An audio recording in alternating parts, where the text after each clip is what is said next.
He's a writer, composer, Hawaiian slack key guitar master, and, along with his brother, was a key player in the Hawaiian cultural renaissance of the 1970s. Today, Keola Beamer is collaborating with musical artists from around the world to combine sounds and textures, effectively creating a whole new musical genre. And Keola Beamer is also a cancer survivor, something which he hasn't spoken of publicly until now on Long Story Short. Long Story Short with Leslie Wilcox, produced with Sony Technology, is Hawaii's first weekly television program produced and broadcast in HD. High definition, it's in Sony's DNA. Aloha no kako, I'm Leslie Wilcox of PBS Hawaii. When Aunty Nona Beamer passed away in April of 2008, Hawaii lost a cultural icon, a teacher, composer, hula expert, a champion of Hawaiian values. Today, Aunty Nona's elder son, Keola, continues composing and performing traditional Hawaiian and contemporary music, and the Beamer family tradition of storytelling. Well, being a part of the Beamer family was just a wonderful experience growing up with my grandparents and my mom. We were raised on the Big Island primarily at my grandfather's ranch in Waimea. So it's very beautiful up there, very remote, no electricity, beautiful, cold, clean water that came down from the mountain. No electricity, so how'd you do your meals? Kerosene. Yeah, kerosene refrigerator, kerosene lamps. And I still, when I smell that kerosene smell once in a while, it really takes me back to those days when we were growing up. Used to be number 6 in the bathtub line. Who else was using the home? Well, my cousins. And so we were all kind of raised together up there. My mom was a single mom. So she raised my brother and myself pretty much on her own and with the help of my grandparents. So a lot of beautiful memories. I wrote some music about those days and growing up, the beauty of Mauna Kea, the mountain so alive, so present in our lives every day. Beautiful, haunting memories. I haven't heard very much about your dad. Yeah. Did you know him? Not really. He left before my brother Kapona was born, and my brother and I about a year apart, so we didn't really know him very well.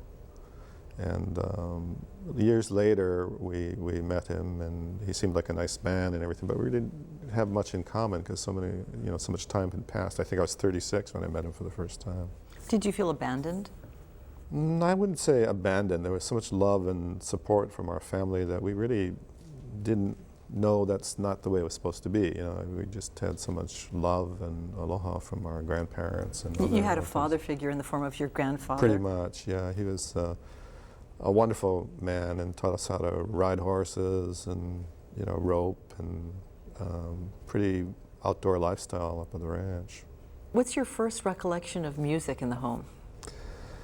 We were pretty much surrounded by it all the time. This was a family that was very versed in the hula primarily, so many hula recitals, and so there was a lot of music, and it was in the context of living itself. Like now, maybe we'll go hear some music somewhere, or people will go, let's go hear some music. With us, it was there, So you'd wake up in the morning, Sunday morning, you hear the rustling of papers, somebody reading the paper, and ukulele, then the music begins, and a lot of family parties. Auntie so-and-so always had this kind of interesting hula, and uncle did this, and Now I know a number of girls in your family dance hula. I think all of the girls in your family dance hula. Yeah. What about the boys? We are the problem children of our family. For some reason, the women were the carriers of the culture. Dating back many, many years, many generations, my great-grandmother, Helen Deshay Beamer, had to teach hula in secret because, it was frowned on back in her day. And she was also a prolific songwriter. Oh, beautiful composer, wonderful artist. Sometimes I feel my own work doesn't even come close to touching the hem of her skirt. She was amazing. Did you work with her on any music? No, because she died when I was about a year old, so I didn't have that chance. But you grew up hearing her music because absolutely. It was kept alive in the family. Yes, and still is. Yeah, she's revered in our family. How much did your mom influence you in music? Quite a bit. And I'm amazed at how often over the years we were more than just mother and son. We were collaborators and best friends and kupuna and haumana. And so I'd often consult her on the smallest detail of a song. Sometimes it's kauna, the double meaning of things. So it's not as surface as it first might appear. So you need that kind of undercurrent of knowledge and culture in order to really interpret the work and understand that. We believe, as the Beamer Ohana, that you really should try to follow the intent of the composer. What is the song? What is the composer trying to do? What is the composer trying to say? And by following that intent, you are often led in some very interesting and beautiful directions. Which frees you to change the music? Frees you to interpret it with in a pono way, with a heart that feels like you're doing the right thing with it.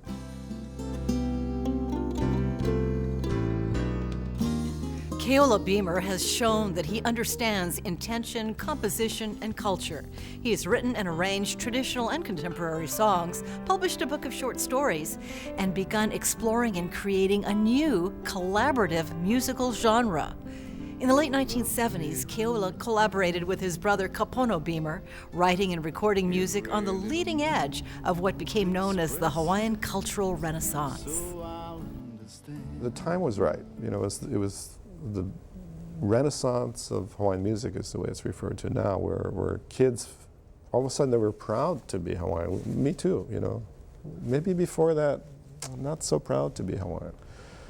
But the music helped us remember that, we had something to say and it was important. And so groups like Country Comfort and C&K and in those days, Sande Manoa, Olomana, this music was fresh and it was being created by our feelings, our relations to the world at that time, and it really struck a chord with the young people in Hawaii. So, before you and your younger brother Kapono were performing at Territorial Tavern, I imagine you'd done music together informally most of your lives. What was your relationship like? Did you try to boss him around, or was he the smart alecky younger brother? What stereotype applies, if any? Thank you for that question. Nothing like stereotypes. I don't know. I guess I was kind of the leader. I guess being the older brother and stuff. And we did a lot of things. There's a lot of pressure. There's two times in the music business when it's difficult. Lack of success and tremendous success, and both those things are fraught with complication. But for the most part, we had a nice run, had a great time, enjoyed it. And I'm sure you hear all the time, you have a wonderful solo career, so does your brother, but I wish you folks would play together sometimes. Yeah, it's kind of like, the way I would put it is we never lost our love for each other. I mean, we are blood brothers and we love each other, but we lost our love of working together. And in this business in particular, you have to love it, because then if you don't love it, it's work. If you love it, it's not work. And the best music comes from love. We were just tired of the idea of working together. And personally too, it seems, do you not have a lot in common even though you love each other? We're different human beings, and that's okay. That's fair. We don't all have to be alike in this world, so we try to make space for that. I'm sure you knew I would ask you about this. Do you get tired of it? Because I'm sure a lot of people ask you, or they're thinking about it. Yeah, I get tired of it. I mean, it's been a lot of years. But I'm sure you relate to Cecilia and Kapono in that sense. Yeah, and Robert and Roland, but I've been in the business so long where I know that these projects are like stepping stones. You do one and then you work very hard and you do another. But what is really interesting is the water that runs between the stones. The wonderful things that music brings into your life, the great places where you can go because of the music. Music brings people together and makes beautiful experiences. So it's often not the business of music that's anything interesting to me. It's what happens between the business of music. You know, you're such a wonderful musician, but you're also very good with words. And of course, you're a writer. You've done a book of short stories. What are some of the artistic expressions, and what are some of the ways you express yourself creatively? I think for me, there's an interesting Hawaiian word, kuanaike. It means cultural paradigm. Yeah, so I sort of view the world through a Hawaiian cultural paradigm. It was a gift from my ohana, right? So I may see things a little differently than somebody else with a different paradigm may see something. So I find this a really interesting worldview.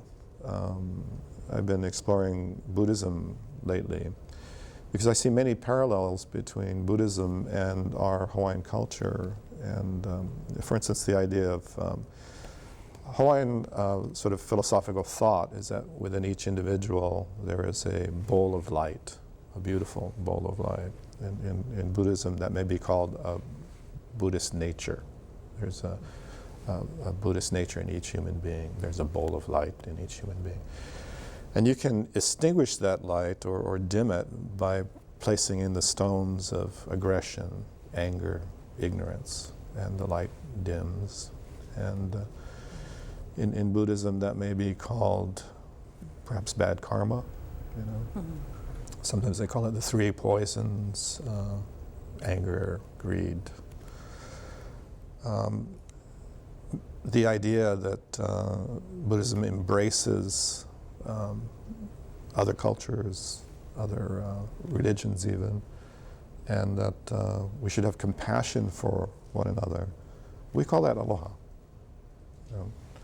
So I find that a really sort of interesting common grounds between the two, and that's why I kind of want to learn more about it and study it more, because I find that an interesting way to view the world and a very helpful way.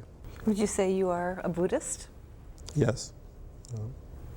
And that's just in the last couple of years? Yeah, like everything else, music brought that to me, where I played for the Floating Lantern Festival 2 years ago. And as I sat there with the Buddhist priests and I began to understand their reverence for ancestors, same like ours, yeah, in Hawaiian culture. And I realized, what wonderful and interesting people they were. It wasn't like a gig at all. I thought I was just going to play a gig, but it wasn't. It was a very moving experience. And then this year I floated a lantern from my own mother. I wasn't anticipating that would happen, but that's life. So I lost my mom and put that lantern out in the ocean and watched it disappear. Here's a quote attributed to Buddha. "Thousands of candles can be lighted from a single candle, and the life of the candle will not be shortened. Happiness never decreases by being shared." When we invited Keola Beamer to join us for a conversation on Long Story Short, he said he wanted to speak publicly for the first time about his personal battle with prostate cancer. And he said he might be ready to speak openly for the first time about the passing of his mother, Nona Beamer. As we speak, it's been a few months. Right. And I know you go through different stages of grief.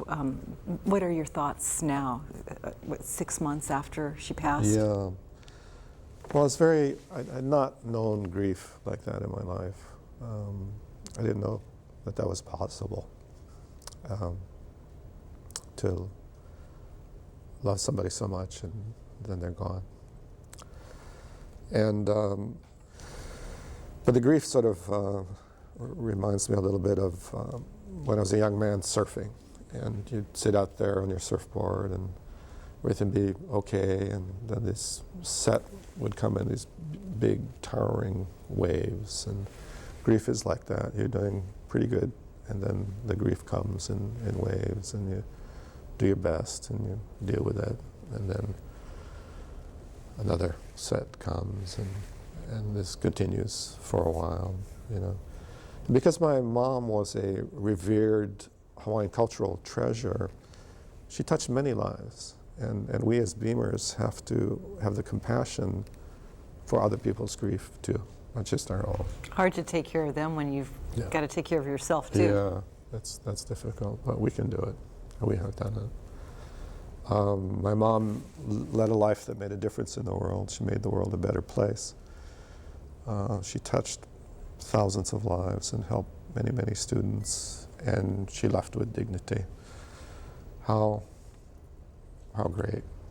You know, I'd be so happy if that happened in my own life. I want to share a story with you that means quite a lot to me. The morning of her passage, Moana, my wife and I were in San Francisco, and I had this very powerful dream, and it was a young woman, a beautiful young woman, vibrant, beautiful black hair, just this unbelievable energy. And you also had the feeling with this woman in my dream that she was a person to be reckoned with, you know. And I almost didn't recognize her, but it was my mom. And she had just come to say goodbye. Did you recognize that at the time that she was saying goodbye, or did you figure it out later? Figured it out a little bit later. I almost didn't recognize her because I was used to taking care of my kupuna mom, right, with the thin arms and the graying hair. But this woman was my mom before my brother and I were born. And she was beautiful and vibrant. And the word that comes to mind is joy. She was joyous. She had transcended the cocoon of old age. You know, speaking of passing, you had a health situation which probably caused you to think of the possibility of you passing. Right. And people don't realize that you had prostate cancer. Yes, about 5 years ago I was diagnosed with prostate cancer. It was a difficult time in our lives. Yeah, you're just going along, everything seems fine and having a great life, and all of a sudden, boom, you know, sitting in a doctor's office and you hear the word cancer and it's about you, you know. In a way, we kind of have a saying, my friends and I, it's an old pidgin saying called NCH, no can handle. You know, so when you hear that, it's very close to NCH, you know. Mm-hmm. You kind of, I found myself kind of disappearing and looking from a distance down at the doctor and myself, and he's telling me this stuff. So, in a very interesting way, this shapes your life. To brush against your own mortality helps you realize what is important and what is not. You know, I found myself really appreciating things like sunlight. I found myself wanting to be with my wife, wanting to be with my friends.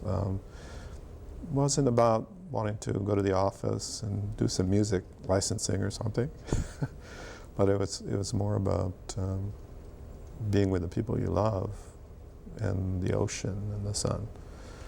And I think that for people that have this kind of challenge in their lives, I think it's important to try to stay positive, because this sort of idea of cancer places this matrix of fear over our lives. I think most cancer survivors and cancer patients know that fear.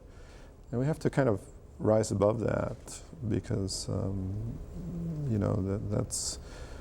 there's still life, and there's still joy, and there's still a future if you're lucky enough to catch it when it's in the early stages of development, which was my case. Yeah, so I'm kind of fine now, and 5 years out, everything seems to be working properly and happily enjoying my life.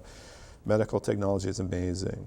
Listening to you just now, I thought of something your mother said to me when we talked a few weeks before she passed away, and she said that she just come out of a major health scare previously, and she said there's nothing like going through that to just wipe away any pettiness, any small stuff in your life. It's gone. Yeah, exactly. You've heard I've heard this before, that cancer is a blessing. I remember the first time I heard that, I said, what kind of BS is that? How can cancer possibly be a blessing? But in actuality, it was from my life. I know that sounds so strange and so counterintuitive. Well, what do you do now differently that you didn't or wouldn't have done then? It just kind of cleared away the detritus of my life. You know, it made me realize, you know, I used to feel so guilty if I said no about playing a gig that I didn't really want to do. You know, I just feel so, oh, a person wants me, oh, guilt. And now I just, you know, I'm sorry. It's not what I want to do. Life is short and you've got to focus. Right, so I think I'll choose the things that I love now and be a little bit more, you know, happy to do that. Another saying associated with Buddha: the secret of health for both mind and body is not to mourn for the past, nor to worry about the future, but to live the present moment wisely and earnestly. Speaking of quotes, I asked Keola about one I found that's attributed to him. There's this wonderful quote. I have to ask you if it's true because it just makes me laugh. After some experiences playing in hotels and having people expect the kind of music that you really didn't want to play, you said, let's see, you encourage tourists to ask about Slack Key. There are festivals several times during the year, usually for free in public parks. Write on your guest comment card, I would like to hear some real Hawaiian Slack Key guitar in this hotel. Say no to tourist pablum. If someone plays Sweet Leilani at the restaurant, blow chunks and exit the premises. Change the world. Did you say that? I think so. Yeah. I'm sorry. I apologize for the humor of that. You know, don't apologize. It's funny. You know, it's basically a situation of kind of trying to create more knowledge about the Hawaiian culture and about its music. For many years, people thought the Hawaiian slack key guitar and the steel guitar were the same thing. You know, so people said, "What kind of guitar do you play?" Oh, is that that? No, it's not. You know, two different things. And it's chicken and the egg. If Hawaiian musicians present this music, why shouldn't tourists think that that's what it is? Right, exactly, yeah. I know you've had arguments with others, say in slack key guitar, about how much innovation there should be. I mean, do you keep it pristine just as it was, or do you add your own touch? What's the answer? Well, that is an argument that has continued through the years. Similarly, in blues or other forms of music, there are traditionalists who really, I play the way I was taught, and it's just the thumb and the index finger, that's it. I personally am old enough to have met Aunty Alice Namakilua. I was one of her students, and she thought that that next generation, Uncle Ray and Gabby, she thought those guys were radical. Those guys were putting in jazz chords and stuff. She said, that's not the way I, you know. So she thought Raymond Kane would be a radical, but do you consider him a radical? Aren't you the radical? Yeah, I guess I would not consider Uncle Ray a radical. You know, he was kind of a traditionalist, but to her ears, she had that definite pattern that she was taught by her brother, and that was what slack key should sound like. Didn't have all these kind of interesting chords that came in later, and so I think that as artists and human beings, I am not a museum piece. Life changes and language changes and taste change. So we try to respect the music of our kupuna and love it and cherish it and remember them. We remember them by their tunings, what they played. Without them, these beautiful shoulders to stand upon, our way would have been much, much more difficult, So we revere them, we appreciate them. Uncle Ray, Gabby, awesome people, beautiful musicians. By the same token, we have our own DNA and our own musical ideas, and we should be allowed to express them. Are there things going on with Hawaiian slack key now, kiho'olu, that you don't really appreciate? I think there's been an over-commercialization of it to a certain extent, because it has been successful. I don't really spend much time thinking about that kind of stuff, but I prefer to go on my own path. I think the idea is that artists can sort of transcend boundaries. Yeah, we can hopefully with the language of music, this beautiful inclusive language of music, we can work together in creating a global village and make the world a better place, you know, make it a more interesting place, tear down some boundaries between human beings, you know. So the idea is that we can transcend these boundaries through music if we work hard at it, in collaboration, working with each other. I've learned a lot about collaboration over the years. I've done a number of projects that have been fascinating to me. Eclectic. Eclectic would be a very good word.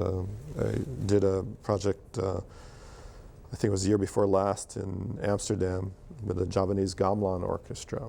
And those guys don't even have a Western scale, you know, so it's interesting to try to combine the elements that we have in Hawaiian music with the Indonesian elements and then create a new piece, which is essentially a new sound, never existed before. Likewise, I've been blessed to work with musicians from Europe, from Asia, trying different ideas. Do you find that people are open, or do they know what they like as soon as they hear it, or they don't like it? Do people give it a chance? They do, yeah, they do. This, you know, eclectic music that I've been involved with, very strange, very different, not your commercial path, but people, you know, it's interesting. It's different. It's and you learn a lot about other people's cultures as well. Oh, absolutely. It's an interesting journey to try and collaborate, create something different that never existed before.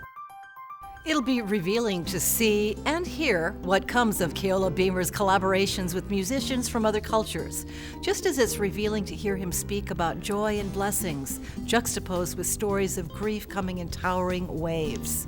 Stories like these that reveal character and life choices have great value, and we so enjoy bringing them to you on this program. At PBS Hawaii, our mission is to inform, inspire, and entertain, and we try to do that each week on Long Story Short. Mahalo to Keola Beamer for sharing with all of us. I'm Leslie Wilcox of PBS Hawaii. Ahui ho kako. Long Story Short with Leslie Wilcox is produced in HD by PBS Hawaii with Sony technology. High definition. It's in Sony's DNA. Do you think you'll see your mother again? Yes, yes I do. I feel pretty confident about that, and my grandparents. And what are you going to say when you see them? how's it? Hey!